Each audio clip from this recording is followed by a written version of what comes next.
This for me was jumping out of an airplane. Perfectly good flying airplane. Why are you jumping out of it, right? I grew up in a world where to be a man was John Wayne. You're strong, you're tough, you protect those around you that you love, and your feelings, you feel them for a minute, but then you put them aside because you have a job to do. You have things to accomplish. And through the years, I'm learning that narrow definition of being a man is not so healthy.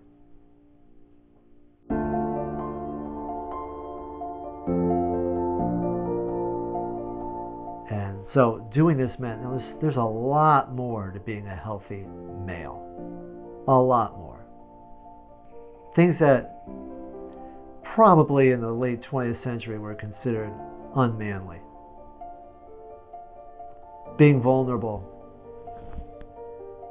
Being a man is a lot more than just being some strong, tough character.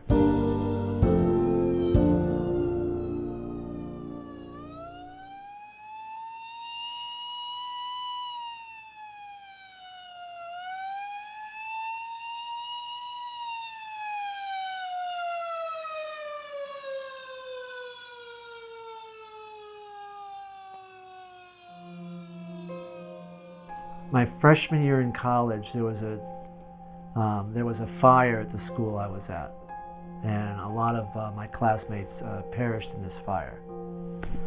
At the time, I witnessed it from across the street, and we were sent home,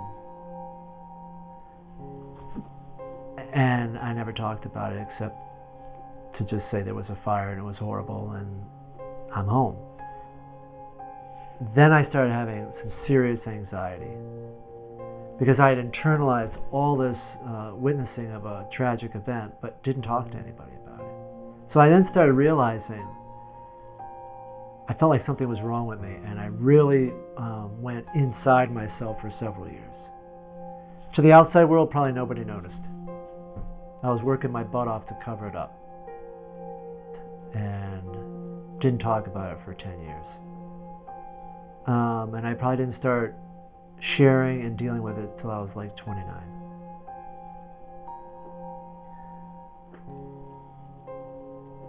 And in those days, the late 70s, it wasn't like today where there are grief counselors, therapists to come into the student body and help.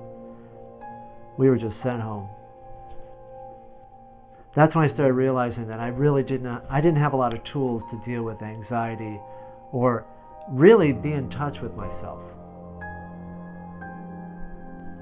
That's when I became aware, but I didn't know what to do about it. At the same time, I went and got a checkup because I felt like I was dying, like something was wrong with me, but I looked in great shape to the world, but I felt a mess. And after the battery of tests, the doctor called me into his office and said, I want to be straight with you. I can relate to you. There's nothing physically wrong with you right now. You're a healthy 29-year-old male. But I'm going to give you the name of a therapist, and you need to go get some help.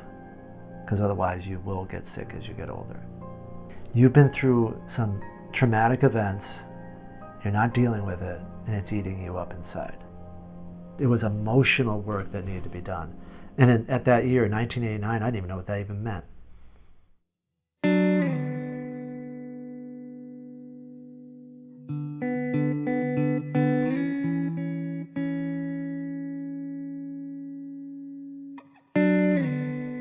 My dad was he has a lot of rules, but he was Top Gun before there was Top Gun. He was a fighter pilot. And within his squadron, I'm hearing stories, and he's told me some, he broke the rules within his little world. He's the guy who flies by, does the flyby on the tower, and gets in trouble. Now, I'm not saying he did that because I don't know, but that's him. And when I was being raised, he would break every traffic rule there was. Everybody in my town knew you don't ride with Jack Murphy. Stop signs were a guide. He passed people in the left lane on a 2-lane road for a good half mile. So he broke a lot of rules that to him, because he was a daredevil, to be a fighter pilot, he had to be a daredevil. That's how he was. And 1 or 2 times he buzzed the neighborhood in the house because he told my mother he would, and he got in trouble for it. So imagine living in your average town and an F-101 flies about 100 feet over your house and breaks the noise. And yeah, that was my father. So proud.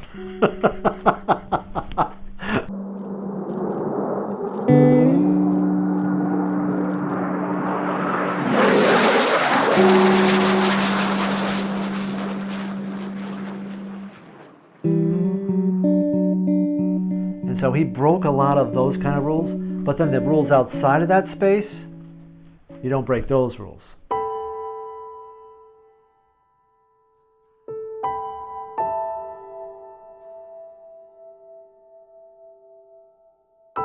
So I was raised very conservatively in a house where you do not talk about certain things.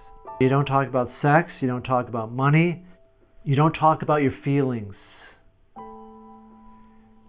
You're supposed to look a certain way, feel a certain way, achieve things in school, do your best.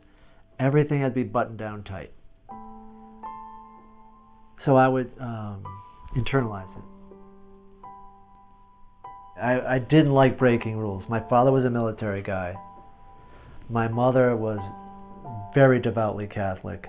And as the oldest child, I had to make sure that, I followed all the rules. And if I followed all the rules, then I would be loved and everything would be good.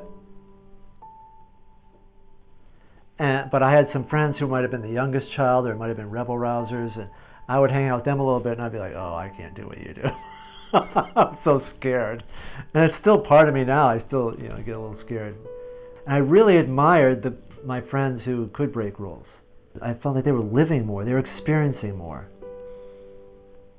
And I thought if I did all those rules, that my life would turn out great. Pleasing mom and dad and the Catholic Church.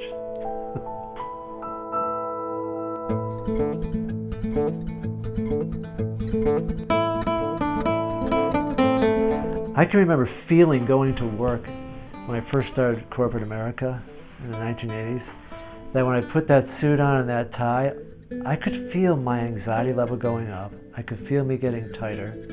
And when I got in that car heading out to traffic, it was as if I was preparing for battle.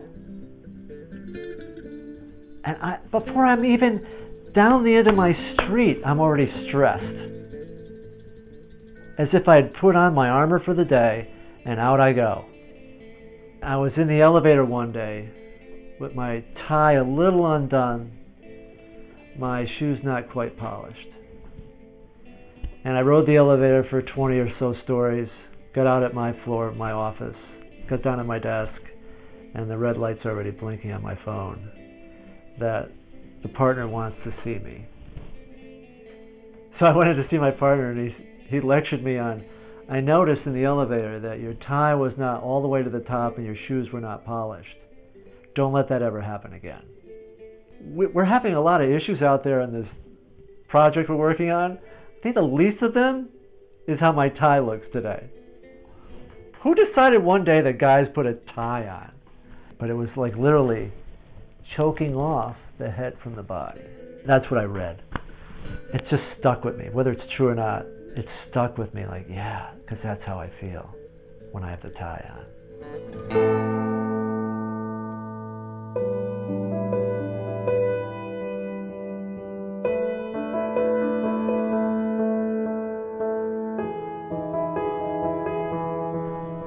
The beginning of the story is probably what made me even interested in doing this. For me, it was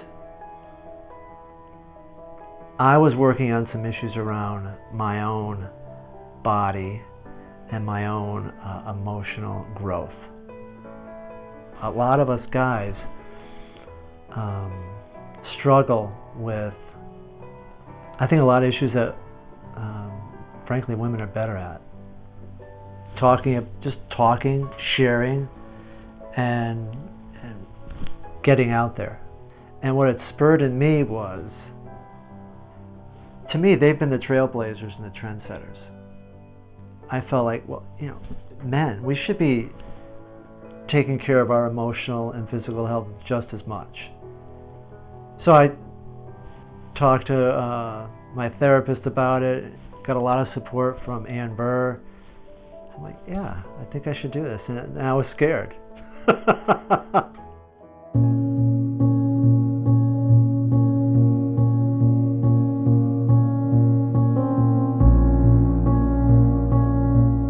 So I was being very hard on myself as I age. And so I was talking about it. You may have asked me, what do you think will help? I said, well, to stop looking at myself, to stop being narcissistic or too involved in what I look like and just forget about it. He said, actually, it's the opposite I want you to do for a while. I want you to look in the mirror a lot. In fact, take your clothes off and look at your body. Look at the parts you don't like. And do that frequently. And that sent a shudder down me, like, oh, I don't want to do that. That was scary. At first it was kind of like looking at yourself through the side of your eyes. I don't know how else to describe it. And then it slowly became accepting who I am, and then what my body looked like, and then it actually moved past that into something more about who I am as a person, and not my body doesn't really represent, who I am. Where I was just like, oh, that's me, I'm John, and that happens to be the body I'm in. That was part of me starting this process too, because I felt the ultimate thing would be to be okay with it in front of a camera.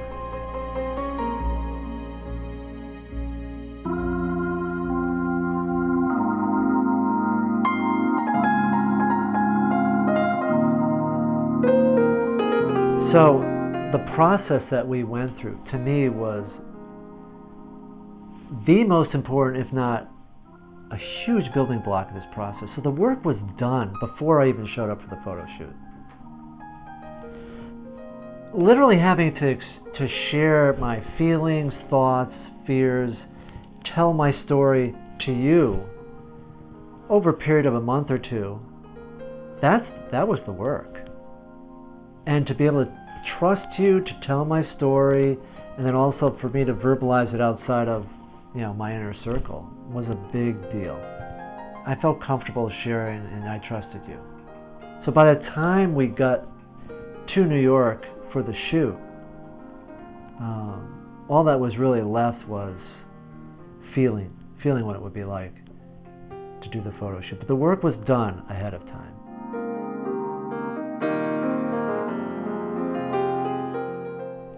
The way I hold myself when pictures are taken of me, and I don't like how I look. A lot of it has to do probably with aging. I don't look like I used to look when I was in my 20s and 30s, and it bothers me. So, and then I see all my flaws, and then I see how I can actually see my feelings. I can see how I hold myself. I can see stress. I can see the things that maybe others can't, and it really bothers me.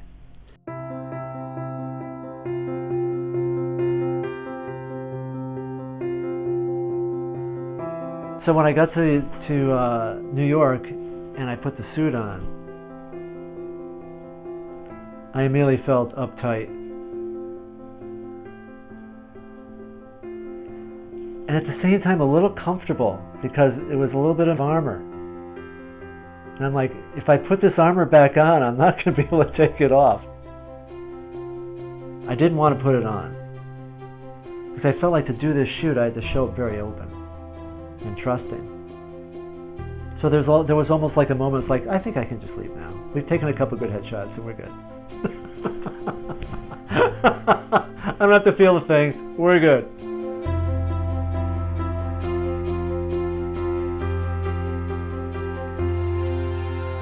I wondered if we could be irreverent with the suit, because you don't like the suit. What was that like? It felt wrong.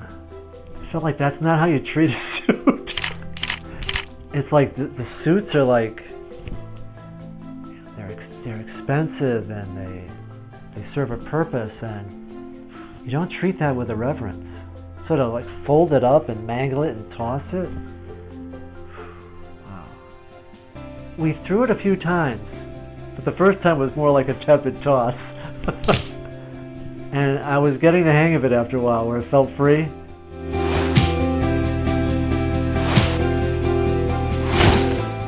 But then once I took the tie off and the jacket off, and then I started like getting back into the process, and I felt like, okay, that's why I'm here, and I'm back to myself again.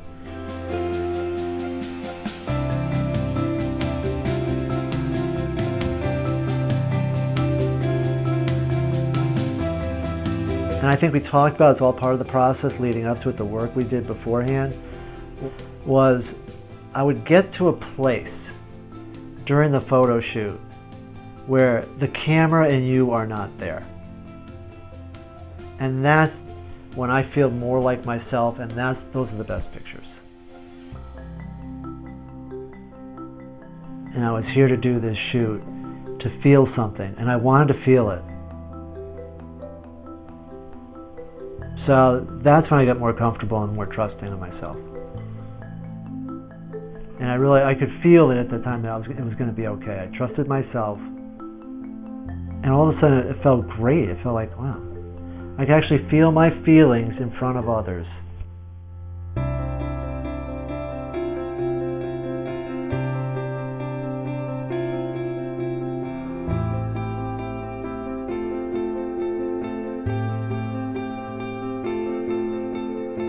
There was a certain point, I think, when I had shed enough clothing and the light was coming in from the window, and I'd been there long enough where I was in my body and I wasn't worried about outside. I was like, oh, this is John. This is how I feel right now in this moment. I actually was able to feel like myself. It was really a cool feeling to just be who I am and feel myself.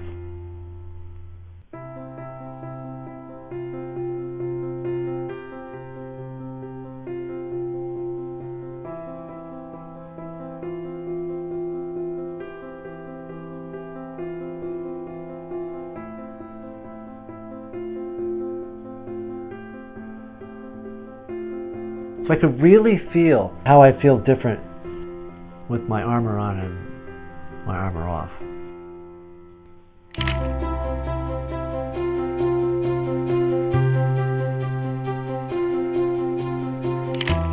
I felt comfortable in my own skin. I felt really good about myself and who I was as John, 61-year-old male, North America. I felt like, hey, this is okay, I'm okay. I'm okay. As I am right now, I'm okay. I'm good enough. That was a cool feeling. Yeah.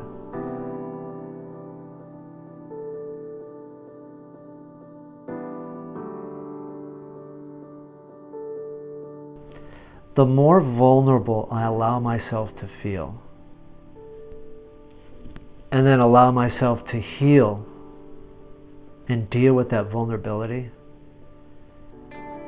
I find the better I treat myself, accept myself, and the more I'm able to love those around me without judgment.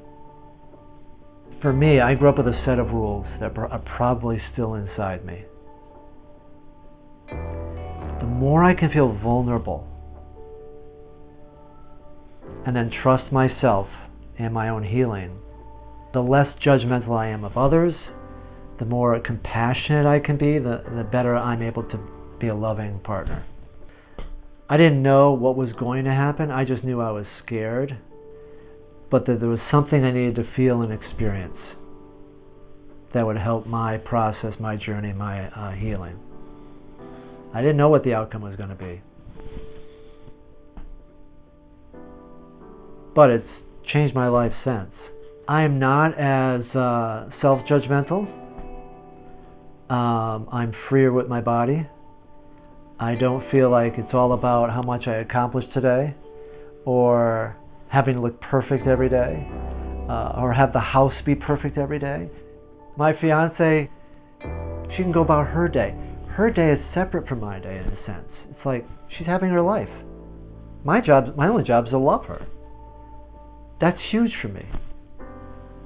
Moving the ball forward and allowing that in my life has all been part of this freeing that I don't need to be perfect and those around me don't need to be perfect. Just follow your heart.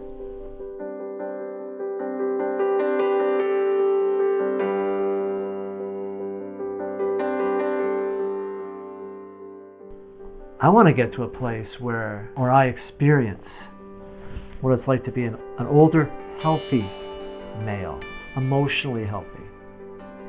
I want to live life, be used up. Be hugged and experience love. My relationship with Amber right now that's what it's all about. I just want to feel loved and loving others until I'm totally used up. And that's what I'm working on. It's having the courage to take off your mask, take off your clothes, take off your image, take off whatever it means to you, and just show the world who you really are. The good, the bad, the ugly, the indifferent, whatever. This is who I am.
I feel emotionally freer due to the work I've done with UNCLAD Courage that I didn't anticipate. The support, the process, the photo shoot, the video. I think the process is a healthy one. It's a trusting environment, and it's given me a lot of emotional freedom that I've witnessed myself happening that I didn't anticipate. I'm okay with being me more and more every day.